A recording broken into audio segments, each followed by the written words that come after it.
Chez BMW, en ce moment, on ne parle plus que des Neue Klasse, la nouvelle génération de BMW dont l'iX3 sera le premier représentant. Mais attention, certains modèles existants n'ont pas dit leur dernier mot. Bonjour et bienvenue sur Charging Station pour un nouveau grand essai électrisant, celui aujourd'hui du BMW iX, restylé et amélioré. Cet essai vous est proposé par Arval, solution de leasing pour professionnels et particuliers. Autoscout24, la plus grande plateforme en ligne de vente de voitures neuves et d'occasion en Europe. Et Luminus, des solutions de recharge qui vous suivent partout. Le BMW iX, il a été dévoilé en 2020 et commercialisé chez nous un an plus tard. Son look original lui a permis de se faire remarquer, mais 5 ans plus tard, eh bien, un repoudrage est plus que nécessaire, repoudrage esthétique mais également technique pour espérer rester dans la course.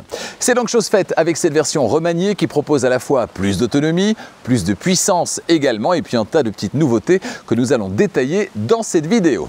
Alors quelles sont les qualités mais également les défauts de ce BMW iX revisité? Pour le savoir, j'en ai pris le volant, non pas pendant 2 heures ou une journée, mais bien pendant une semaine complète, et pas dans le sud de la France ou en Espagne, mais bien ici, dans mes trajets du quotidien.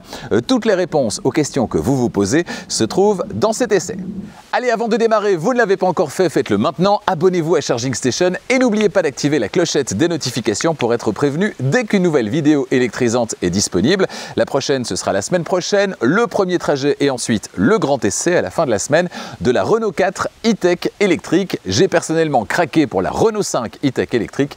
J'espère que sa grande sœur me fera tout autant craquer et peut-être vous aussi. D'autres essais tout aussi électrisants arrivent durant les prochaines semaines. Je vous en parle tout à l'heure à la fin de la vidéo. Le BMW iX, il est toujours produit dans l'usine BMW de Dingolfing. Non, ce n'est pas en Chine, mais bien en Allemagne, au nord-est de Munich. C'est un SAV, non, pas service après-vente, mais bien Sport Activity Vehicle. Et ouais, on a bossé le marketing chez BMW, sans doute que SUV, ça sonnait un peu trop vulgaire. L'allure générale reste évidemment inchangée sur cette version restylée, mais on note tout de même quelques changements, parmi lesquels la calandre redessinée qui peut à présent bénéficier de série ou en option suivant les finitions d'un éclairage de contour Iconic Glow. Indispensable ou mauvais goût, à vous de décider. Les phares ont également été redessinés, tout comme les jupes. De nouvelles couleurs font également leur apparition. Ces adaptations donnent indiscutablement un coup de frais à la ligne de ce BMW iX. Et vous, qu'en pensez-vous?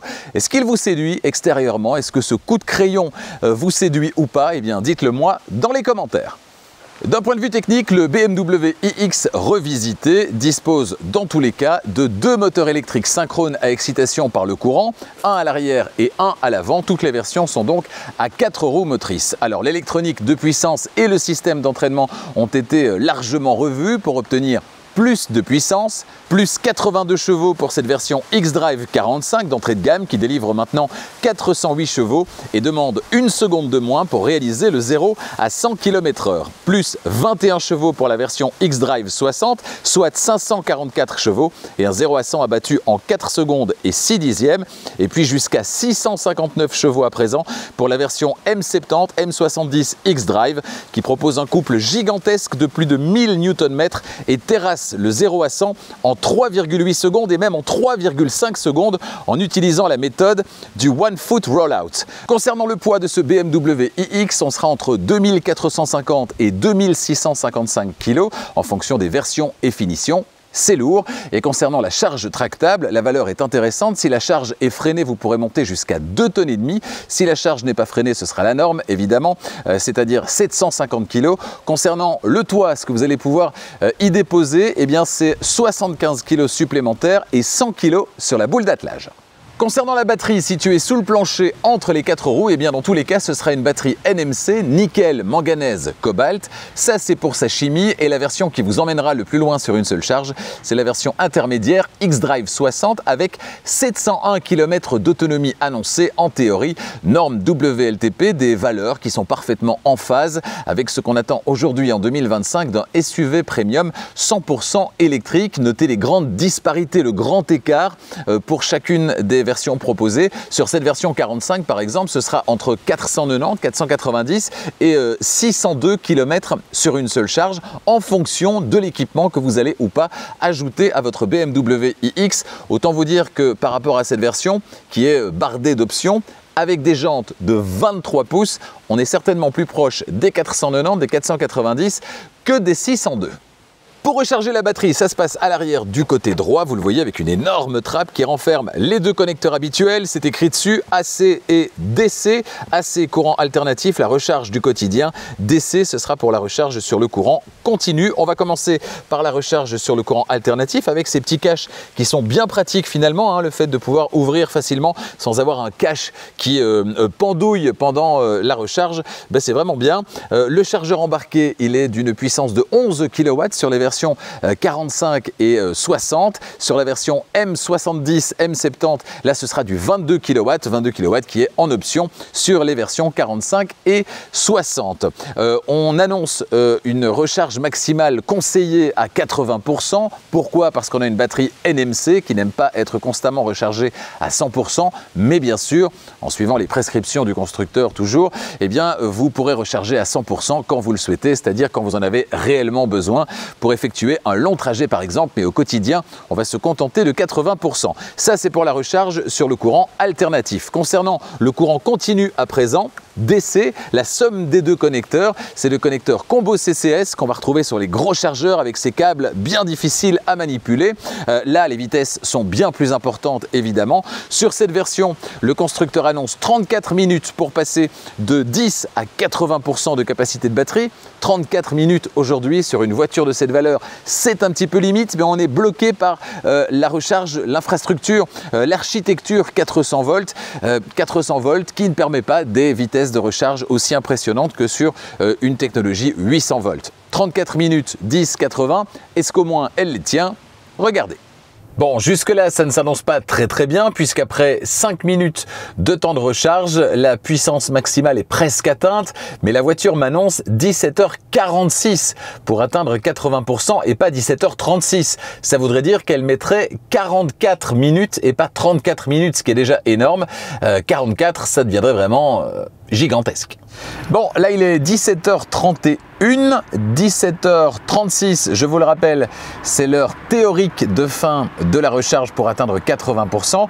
Ici, la voiture m'annonce maintenant 17h44, donc c'est un petit peu mieux de tout à l'heure, mais on serait quand même encore 8 minutes au-dessus du temps théorique nécessaire pour passer de 10 à 80% de capacité de batterie. Allez, encore quelques secondes de patience et on va être fixé. Bonne nouvelle, j'ai l'impression que la valeur qui est annoncée ici, finalement, elle est un petit peu fantaisiste, un petit peu pessimiste. Elle vient d'ailleurs de descendre à 17h42 et ce sera bien avant 17h42 qu'on atteindra 80% puisque vous le voyez, on est à 79, 79. Il est 17h36. Voilà, 80%, 17h36. Donc, le défi, il est relevé. La parole, elle est tenue. On a bien mis 34 minutes pour passer de 10 à 80% de capacité de batterie. Mais c'est une valeur qui reste aujourd'hui, en 2025, assez élevée malheureusement. Toujours concernant la recharge, Luminus, partenaire de Charging Station, vous propose des solutions de recharge qui vous suivent vraiment partout, à la maison, au travail, mais également sur la route. Luminus, ce sont également des bornes de recharge de dernière génération, histoire de profiter au meilleur prix et dans les meilleures conditions de votre nouvelle voiture électrique. Si vous voulez découvrir l'offre de Luminus, eh bien surfez sur luminus.be/e-mobility. Avant de m'installer à l'arrière, avant de vous faire découvrir le tableau de bord de ce BMW iX et puis avant de partir sur la route, vous livrer mes conclusions après une semaine à son volant, eh bien je vais m'intéresser maintenant au volume de chargement qui est tout de même assez confortable. Alors l'ouverture du haillon, elle est électrique, 500 litres c'est confortable, mais comment est-il organisé ce volume de chargement? Ça c'est important. Alors tout d'abord, on a une tablette qui est fractionnée en deux parties. On a une partie qui est ici, une autre partie qui est ici que vous allez pouvoir retirer évidemment. On a une banquette arrière qui est fractionnable 40, 20, 40. Ça, c'est particulièrement intéressant, c'est pratique. Ensuite, on a un petit élastique de retenue à gauche, les anneaux aux quatre coins évidemment. Et puis à droite, on a une prise 12 volts. On a également un petit crochet pour les courses, c'est sympa. On a le petit bouton pour faire sortir la boule d'attelage. Et puis les deux commandes pour faire sortir, pour faire descendre la banquette arrière en deux parties. Il y a une partie 40 qui descend et puis la partie 20-40 qui descend en une fois également. Ensuite, le plancher du coffre, il est affleurant par rapport au seuil de chargement. C'est assez pratique. On le lève, bien sûr, on peut retirer ceci si on le souhaite et on voit qu'il y a encore un espace à l'intérieur qui est très intéressant dans lequel vous allez mettre les câbles de recharge et bien plus. On voit également un petit filet ici qui va pouvoir s'accrocher à l'arrière. Il y a des petites encoches qui sont prévues de part et d'autre sur 2 positions, donc c'est disponible dans cette voiture. Pas de frunk malheureusement dans cette voiture, pas de coffre sous le capot. D'ailleurs sous le capot vous n'irez absolument pas puisque même pour ajouter du liquide lave-glace, eh bien vous ne devez pas ouvrir le capot. Ça se passe via le logo BMW que vous allez ouvrir pour verser le liquide lave-glace. C'est donc complètement invisible. Dans la suite, je m'installe au volant, je vous fais découvrir le tableau de bord de ce BMW iX revisité, mais d'abord me voici installé comme à chaque fois sur la banquette arrière. Y est-on bien installé? Eh bien la réponse est oui. Et heureusement, compte tenu des dimensions extrêmement généreuses de ce BMW iX. Le siège avant est réglé pour mon 1m90 et voici ce que ça donne à l'arrière. J'ai de la place au niveau des genoux, ça passe sans problème. Au niveau des pieds également, je peux les glisser sans problème en dessous du siège conducteur. Et puis au niveau de la tête, ça passe sans problème également et c'est extrêmement confortable. Alors j'aurais aimé que mes genoux soient un petit peu plus bas, que les cuisses reposent davantage sur la banquette, mais c'est rarement le cas, vous le savez, quand on est très grand avec les voitures électriques, puisqu'on a le plancher qui est relevé en raison de la présence du pack de batterie en dessous du plancher et la banquette, elle, qui est abaissée au maximum, histoire de ménager de la place au niveau de la tête. Donc ce BMW iX, il a le sens de l'accueil, derrière le conducteur, derrière le passager. Pour ce qui est de la place centrale, si je me décale, eh bien pas de problème au niveau des pieds, je vais pouvoir les mettre ici puisque l'arrière de la console centrale est dans sa partie inférieure repoussée vers l'avant, donc il y a vraiment de la place pour mon 47, autant vous dire que ça passera pour vous sans problème. C'est juste un petit peu plus dur, c'est moins confortable évidemment en raison au niveau du dos de la présence de l'accoudoir central que vous allez pouvoir abaisser, dans lequel eh bien se cachent 2 porte-gobelets, alors pas en partie supérieure mais simplement en poussant sur cette petite commande vous les faites ressortir et vous les faites rentrer quand vous n'en avez pas besoin. Voilà qui est pratique. Concernant les autres équipements, on a ce toit vitré électrochromatique, c'est-à-dire que électriquement il peut s'opacifier, devenir plus ou moins laiteux. Alors je dis plus ou moins parce que même quand il est en mode transparent, eh bien cette technologie fait que ça reste toujours un petit peu laiteux quand même. Et ça c'est peut-être le petit bémol avec cette technologie. Un toit en option à plus de 3000 € quand même. Si je descends, j'ai les petites prises USB-C idéalement placé juste à l'arrière en partie supérieure des sièges avant. On a un petit cache pour un support également, côté conducteur et côté passager. On a les poches aumônières, côté conducteur et passager également. Derrière la console centrale, on a les buses de ventilation, également les réglages pour les sièges chauffants sur 3 niveaux dans cette voiture d'essai. Et puis le plancher qui est parfaitement plat, je le disais. Donc pour la personne qui va s'installer au centre, ok, le dos c'est un petit peu plus dur, mais au niveau des pieds et globalement de la place disponible, c'est franchement pas mal. Est-ce qu'à l'avant c'est franchement pas mal également? On y va maintenant. Bienvenue au volant du BMW iX, alors techno premium, voilà comment je qualifierais l'intérieur de cette voiture. C'est premium dans le traitement des matières, l'allure générale, tout en étant très technologique avec le double écran, les commandes électriques d'ouverture des portières, le volant à réglage électrique, les éclairages également et puis la disposition générale des commandes, un peu futuriste. Les finitions sont vraiment d'excellente qualité et mon coup de cœur c'est ce volant spécifique M Sport, un volant épais, comme je les aime, avec mes grandes mains. Par rapport à la Polestar 3 essayée récemment dans une configuration proposée à un prix proche de celui de ce iX, on a ici quelque chose de plus homogène, me semble-t-il, dans le côté premium, alors que dans la Polestar, on a du très premium, mais aussi du plus quelconque, avec par exemple des touches en noir brillant sur le volant. Ça ne fait pas très chic. Le seul bémol dans ce iX, je vous le disais dans la vidéo premier trajet, c'est pour moi le son du Komodo de gauche, alors pas le son du clignotant, mais bien le son du Komodo, qui ne fait pas très premium quand on le manipule. Dommage, écoutez ce que ça donne. Voilà. Au niveau de la manipulation, c'est un peu sec, vous voyez, ça manque d'une petite retenue, ça manque de douceur. Voilà. Et vous, que pensez-vous de cet intérieur? Dites-le moi dans les commentaires. Allez, c'est parti pour la description de la planche de bord de ce BMW iX. Au niveau de la portière conducteur, en partie haute, on a les deux présélections du siège et l'appel du menu siège, ainsi que les commandes du siège électrique. Il y a la même chose côté passager. Plus en avant, le bouton de déverrouillage électrique de la portière, le verrouillage centralisé et on aperçoit l'une des enceintes du système sonore Harman Kardon, dont on reparlera sur la route. En partie intermédiaire, les vitres et rétroviseurs électriques, rabattables à la demande, la sécurité enfant et la poignée de fermeture, et puis en partie basse, la commande d'ouverture du coffre et un double vide-poche. À gauche du volant sur le tableau de bord, l'appel du menu éclairage extérieur, un commutateur avec position automatique pour les phares et à droite les anti-brouillard. Le volant est à réglage électrique, vous le voyez. Notez d'ailleurs que l'amplitude de réglage de la profondeur est très importante, ce qui est vraiment bien quand on est grand comme moi pour trouver sa position idéale.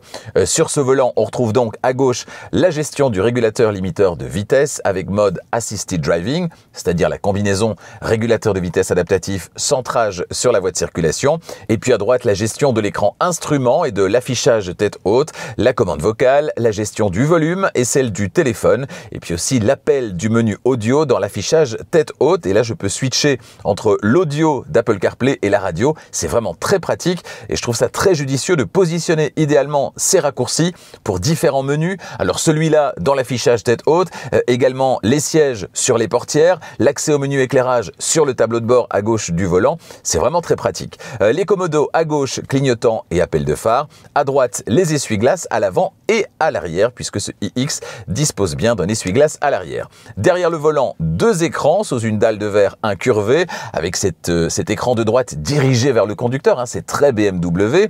Le premier écran, c'est l'écran instrument de 12,3 pouces face au conducteur, personnalisable donc depuis la partie de droite du volant. Alors qu'est-ce qu'on va y retrouver? J'appuie ici, on a soit un affichage neutre, vide, les données de conduite, on descend, on a un aperçu de l'autonomie, ensuite le mode Assisted View pour les aides à la conduite, le mode vue augmentée, et là on voit exactement ce qui se passe devant en réalité augmentée, quand on est sur la route évidemment, la prévisualisation de l'itinéraire, je continue avec la carte, ensuite l'accéléromètre, peut-être un petit peu moins utile au quotidien, et puis le média radio.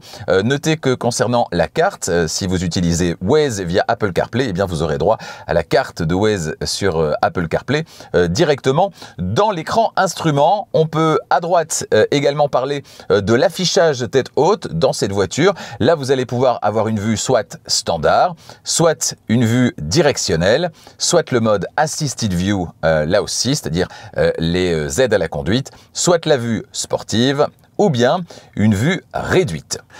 Le deuxième écran, on y revient dans un instant, ce sera l'écran d'infodivertissement qui mesure lui 14,9 pouces de diagonale. Sous cet écran d'infodivertissement, 3 boutons seulement, les feux de détresse et les 2 désembuages, avant et arrière c'est tout, et puis à gauche et à droite, les aérateurs centraux. Il y en a également évidemment aux 2 extrémités de la planche de bord. La console centrale, elle est donc semi-flottante avec en partie basse 2 porte-gobelets, pas très accessibles d'ailleurs, une prise 12 volts de type allume-cigare, 2 prises USB-C et la zone de recharge par induction. En partie supérieure, une petite fente destinée, je suppose, à accueillir un téléphone. On peut d'ailleurs l'alimenter par le bas avec un câble adéquat puisque le fond de cet espace est ouvert, c'est pratique. Ensuite, à gauche, le bouton Start-Stop, le sélecteur de vitesse avec un mode B, on y revient sur la route, le frein de parking électrique et le bouton Auto Hold. À droite, la commande iDrive, entourée de boutons d'accès direct au menu, aux médias, au téléphone, à la navigation et la touche Retour. Derrière, on a la touche d'activation des caméras d'aide au stationnement, le menu réglage de conduite, les My Modes, donc les modes de conduite, personnel, sport et efficient, et puis les modes d'ambiance comme expressive, relax, digital art et silent. Ensuite, le volume et les boutons de plage précédente et suivante, ou station précédente et suivante, sous la coudoir centrale qui s'ouvre en 2 parties de manière latérale, c'est pratique. Un petit vide-poche tout d'abord en partie supérieure et puis un espace plus important plus bas. Enfin, la boîte à gants, pas très grande mais très bien finie et bonne nouvelle, on l'ouvre avec un bouton et pas avec l'écran d'infodivertissement. Avant de prendre la route, un mot concernant le système d'infodivertissement. On va commencer par les caméras, je vais appeler le menu caméra. Voilà, et voilà ce que ça donne avec ce système de caméra à 360 degrés. Alors, on en parlera sur la route dans un instant. Le diamètre de braquage, il est plutôt important, hein, avec ce mastodonte, ce BMW iX. Donc, on est bien content d'avoir ce système de caméra à 360 degrés, d'autant plus qu'il est, vous le voyez, plutôt performant, plutôt convaincant. Alors, on a la vue stationnement ici, on a la vue assistance ici, voilà. On a la vue panoramique également, en bien grand, et puis on a des petits menus supplémentaire ici, vue attelage de remorque, vue station de lavage également, et puis des petits réglages supplémentaires. Si on se met en vue stationnement, on va pouvoir choisir évidemment la caméra. Alors d'autres vues sont disponibles évidemment. Si j'appuie ici, j'ai le côté gauche, voilà. Si j'appuie ici, le côté droit. Et si j'appuie ici, eh bien j'ai la vue arrière, et ici j'ai la vue avant-arrière automatique en fonction du rapport qui sera engagé. Voilà, alors le système de BMW permet également de reculer de manière automatique dans une allée par exemple sur plusieurs dizaines de mètres.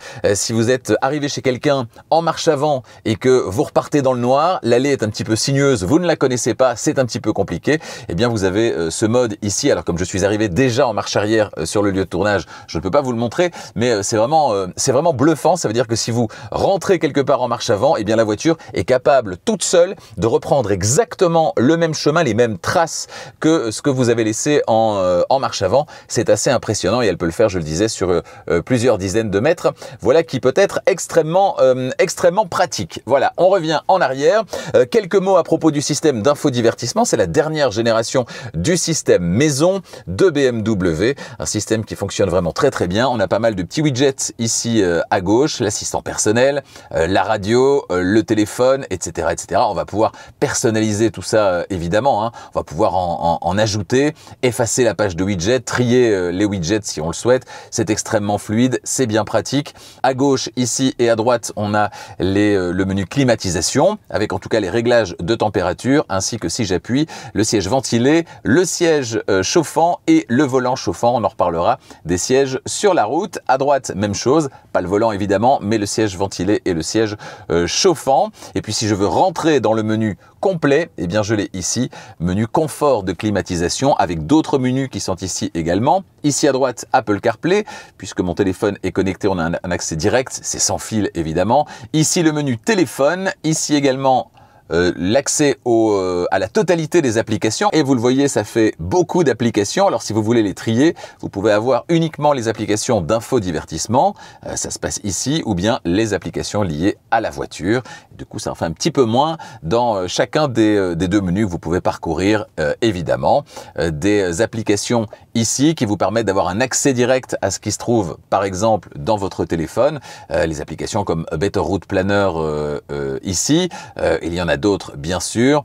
On a Radio Player également, c'est disponible, et on le voit chaque fois quand c'est dans CarPlay, c'est indiqué. Voilà, Shell Recharge dans CarPlay, Podcast dans CarPlay, Spotify dans CarPlay, Waze dans CarPlay également, ou encore Zoom ici dans CarPlay, c'est disponible. Ici, je le disais, les applications véhicules dans lesquelles vous allez pouvoir rentrer pour vraiment personnaliser au plus profond l'ensemble des menus, histoire de vous concocter votre voiture qui vous ressemble avec vos réglages, et vous pouvez aller très loin dans les réglages. Alors il faut le faire une fois pour toutes, mais ça permet vraiment de se créer sa propre voiture, celle qui vous ressemble vraiment et qui va répondre à vos attentes au quotidien, parce que vous aurez tout configuré comme vous le souhaitez, et c'est véritablement pratique, non seulement pratique, mais également très très agréable. Ici, hop, on a un accès direct à la carte. Ici, on a un accès direct à la partie musique, mais je le disais, on peut également avoir accès à la partie musique via le volant et l'affichage tête haute, et ça c'est vraiment extrêmement pratique. On va revenir ici sur la navigation, et on va évidemment simuler un trajet vers Marseille. Allez, c'est parti, Marseille, on est ici. Alors la batterie n'est pas chargée à 100%, la batterie est chargée à 35%. C'est parti, démarrer le guidage. Là, la voiture calcule le meilleur itinéraire pour atteindre Marseille. On voit le petit drapeau à damier ici en dessous. Et on a un excellent système de navigation. Regardez ça, le trajet est optimisé. Combien d'arrêts pour atteindre Marseille alors qu'elle vient de trouver un deuxième itinéraire, un itinéraire alternatif avec également un trafic fluide et quelques kilomètres de moins. Eh bien, on a 4 arrêts, 1, 2, 3, 4. 4 arrêts parce qu'on a 35% de batterie au démarrage. Encore un itinéraire supplémentaire. Si on avait une batterie à 100%, on pourrait peut-être se passer d'une des recharges et noter au total ce que ça va donner. 21 minutes, 23 minutes, 29 minutes et 29 minutes. Donc en gros, un petit peu moins de 2 heures de temps de recharge total pour atteindre Marseille. Effectivement, cette voiture, elle ne recharge pas très vite. Pour une voiture dans cette configuration à 100 000 €, c'est vrai qu'on aurait pu s'attendre à avoir une mise à jour un petit peu plus profonde. Si on avait eu une mise à jour avec l'apport du 800 volts, là forcément on aurait eu des temps de recharge divisés, alors peut-être pas par 2, mais largement diminués. Évidemment, pour ça, il faut plus qu'une simple mise à jour, un restylage. Il faut quelque chose de plus profond et ce sera le cas avec la plateforme Neue Klasse des prochaines BMW qui arrivent là maintenant en ce début de mois de septembre. Donc, 4 arrêts au total pour ce trajet vers Marseille. On a ici les petites options, les options d'itinéraire. Et si je rappelle le trajet ici, j'ai toutes les informations sur les arrêts par exemple, hein, ici. On aura un arrêt à Gembloux, le premier arrêt en Belgique, avec toutes les petites infos, notamment le fait de passer de 31 à 70%, 70%, combien de temps ça va prendre, etc., etc., avec également le nombre de bornes qui sont disponibles. Voilà, on ne va pas à Marseille, je reviens en arrière, j'annule. Ce qu'on va faire, c'est se rendre sur la route, histoire que je vous livre mes impressions après une semaine au volant de cette voiture.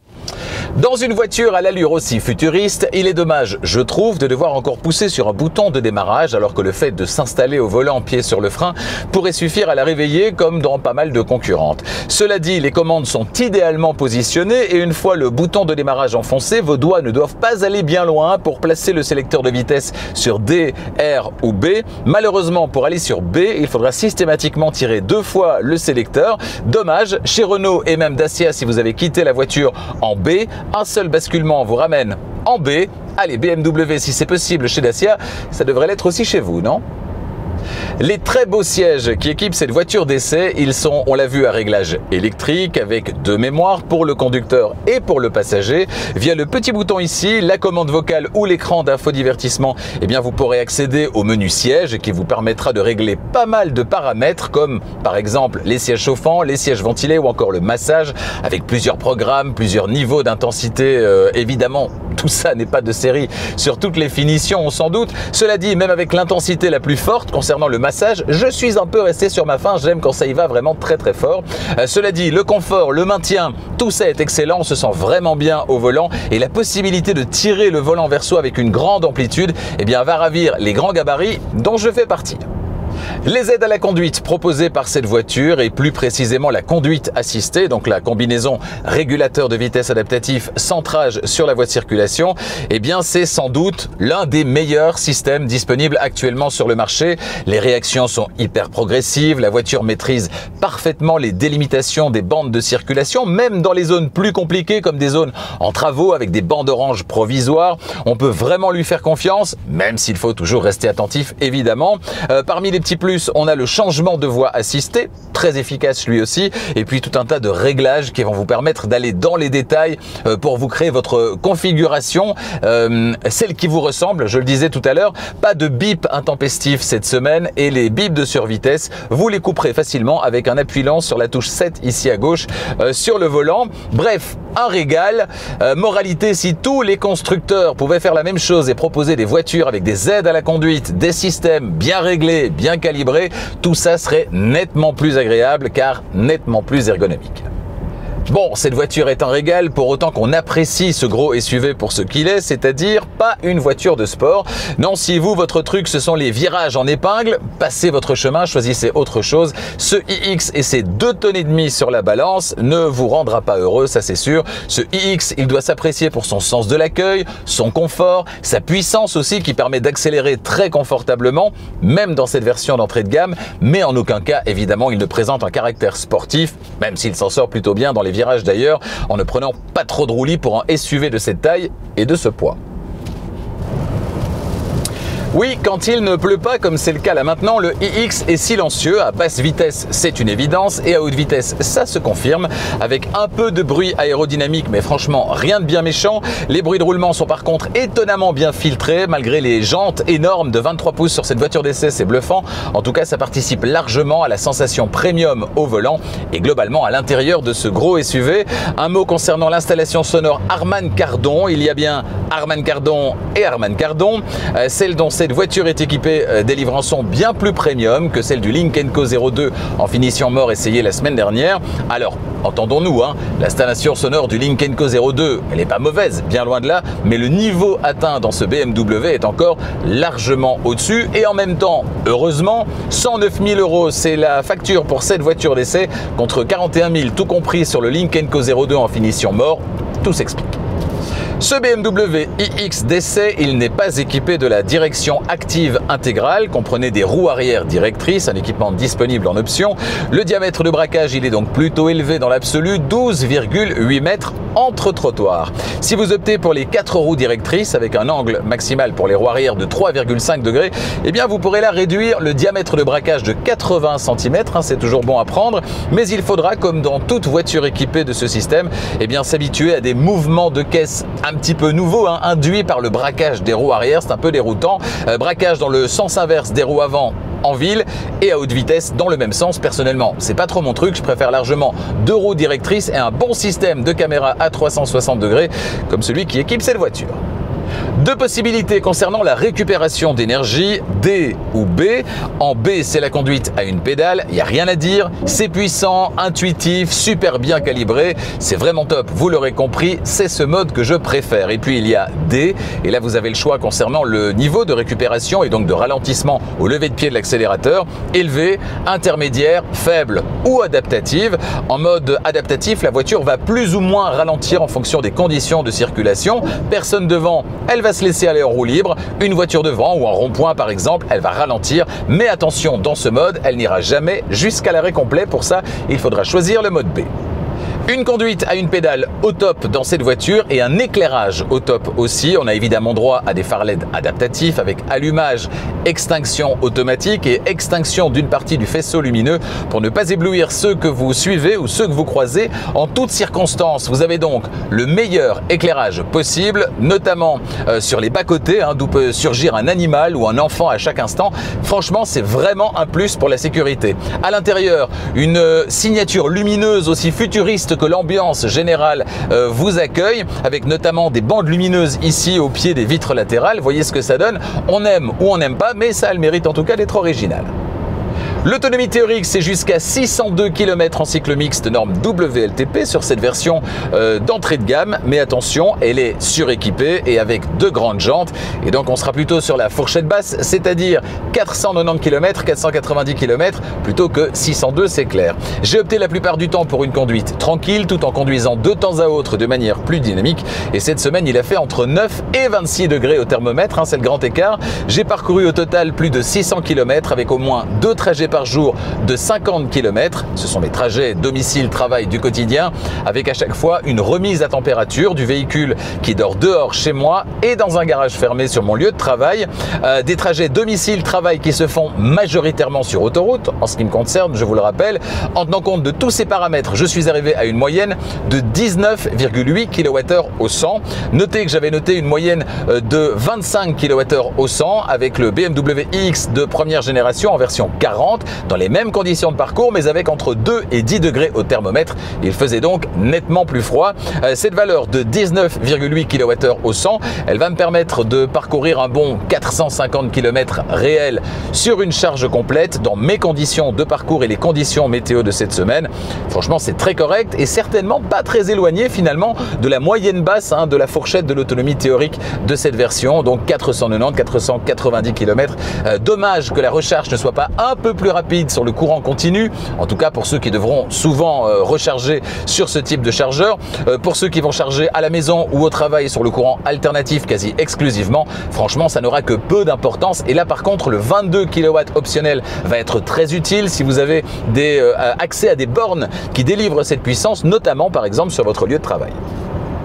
Les prix, les voici à présent pour la Belgique, mais également la France et la Suisse. Ce véhicule d'essai est une version X-Drive 45, version d'entrée de gamme donc, facturée en Belgique 85 400 €. La liste d'options, vous êtes prêts ? Non, vous n'êtes pas vraiment prêt. Il y a 24 000 € d'options sur cette voiture. Parmi ces options, on va retrouver le kit M-Sport intérieur-extérieur, le M-Sport Pack Pro, le toit panoramique Sky Lounge, la boule d'attelage rabattable semi-électriquement, les naseaux BMW Iconic Glow, le Comfort Pack, le Innovation Pack, le design intérieur suite Amido, la peinture métallisée, les jantes spécifiques 23 pouces, le soft close pour les portières, oui ça aussi c'est en option, et les vitres arrière teintées. C'est à peu près tout. Ouf, prix total de cette voiture en Belgique, 109 730 €. Une sacrée somme. Surfez sur le site internet de BMW qui correspond à votre pays, configurez votre iX idéal et déterminez votre prix. Toujours concernant le prix, Arval, partenaire de Charging Station, vous propose des solutions de leasing pour les entreprises, leasing opérationnel et pour les particuliers, le private lease. Dans les deux cas, eh bien, des avantages. Alors pour les entreprises, on a en plus la déductibilité, pas pour les particuliers malheureusement, mais les deux avantages, ils sont très intéressants tout de même. D'une part, vous n'avez pas à vous soucier de combien vaudra la voiture à la fin du contrat de leasing. Ce n'est pas vous qui prenez le risque de la valeur résiduelle, c'est la société de leasing. C'est un premier avantage. Et puis le deuxième, c'est que c'est du tout compris. C'est une formule dans laquelle vous avez la mise à disposition de la voiture qui est comptée, mais également les taxes, les entretiens, l'assurance, etc., etc. Les pneus par exemple. Eh bien tout ça est compris dans le budget mensuel que vous donnez pour votre voiture. Et dans ce cas-là, il n'y a pas des mois où vous allez devoir sortir plusieurs centaines d'euros supplémentaires parce que vous devez simplement acheter des pneus hiver par exemple. Donc ça, c'est une formule qui est très intéressante. Ça va vous permettre de gérer au mieux votre budget auto du premier au dernier mois. Et il n'y a pas de surprise. Vous voulez demander une offre à Arval pour cette voiture ou n'importe quelle autre voiture, eh bien contactez-les via le site internet d'Arval qui correspond à votre pays. Votre prochaine voiture, vous la voulez tout de suite ou peut-être en avez-vous besoin tout de suite pour des raisons professionnelles par exemple? Eh bien dans ce cas-là, surfez sur Autoscout24, le site internet numéro 1 de vente de voitures en Europe. Une plateforme sur laquelle vous retrouvez plus de 100 000 voitures actuellement, des véhicules d'occasion bien sûr, mais également pas mal de véhicules très récents et même des véhicules neufs et de plus en plus de véhicules 100% électriques. Je vous le dis chaque semaine en ce moment, il y a de véritables affaires à faire en matière de véhicules d'occasion 100% électriques, occasion récente également. Sur Autoscout24, allez y jeter un coup d'œil. Vous rentrez les caractéristiques qui pour vous sont importantes sur le petit formulaire et vous recevez évidemment en retour une liste de voitures qui correspondent à ces critères. Plus les critères sont précis, plus la liste est précise également. Sur Autoscout24, vous allez pouvoir également faire reprendre votre véhicule actuel. Vous rentrez ces caractéristiques et vous recevez une offre en retour. Toujours sur le site internet, eh bien, vous allez pouvoir découvrir une zone qui est entièrement dédiée à la mobilité électrique avec entre autres un calculateur d'autonomie et un calculateur de temps de recharge. Et puis Autoscout24, c'est également sur l'application Autoscout24. L'application Autoscout24, vous l'avez au creux de votre main sur votre smartphone directement dans votre poche avec la même puissance de recherche que sur le site internet, histoire de trouver aussi facilement votre prochaine voiture. Téléchargez-la, évidemment, elle est gratuite, disponible sur le Play Store si vous avez un téléphone Android ou sur l'App Store si vous avez un téléphone Apple. Autoscout24.be, ça c'est pour la Belgique. Autoscout24.fr, c'est pour la France. Alors en conclusion, ce BMW iX est-il toujours dans le coup en 2025? Globalement, la réponse est oui.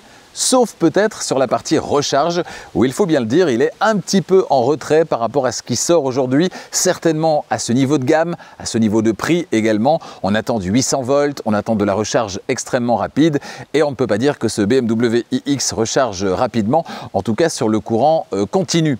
Là, c'est un restylage, une mise à niveau, pas un nouveau modèle. Pour ça, il faudra attendre le iX3 présenté cette semaine. On a donc toujours une recharge 10-80% qui dépasse les 30 minutes, dommage.